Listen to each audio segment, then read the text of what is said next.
माझ्या एकाही कार्यकर्त्याला धक्का लागला तर माझ्यासारखा वाईट कुणीच नाही आणि याचे परिणाम तुम्हाला भोगावे लागतील।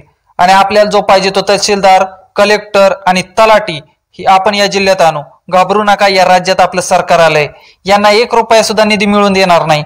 माळशिरस मधून उत्तम जानकर यांना गुलाल लागला, मात्र माळशिरसचे माजी आमदार राम सातपुते यांचा दारुण पराभव झाला। त्या पराभवातून त्यांनी त्याच रात्री आपल्या बंगल्यावर सभा बोलून मोहिते पाटील व जानकर यांना दम भरला व रणजितसिंह मोहिते पाटील यांची पक्षातून हकालपट्टी करण्याची मागणी त्यांनी पक्षाकडे केली। माळशिरस म्हटलं की मोहिते पाटील आणि मोहिते पाटील म्हणलं की माळशिरस हे समीकरण ठरलेलं आहे।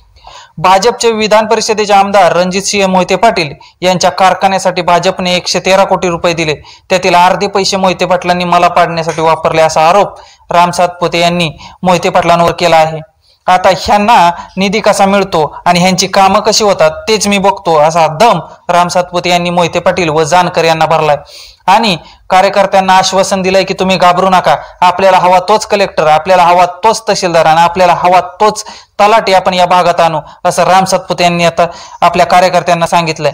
आणि इथून पुढे माळशिरस तालुक्याचं राजकारण हे शिवरत्न बंगला, गरुड बंगला आणि श्रीराम बंगला इथून फिरणार का, यावर तुमचं मत काय आहे हे आम्हाला कमेंट बॉक्समध्ये नक्की सांगा। आणि आपल्या चॅनलला सबस्क्राईब केलं नसेल तर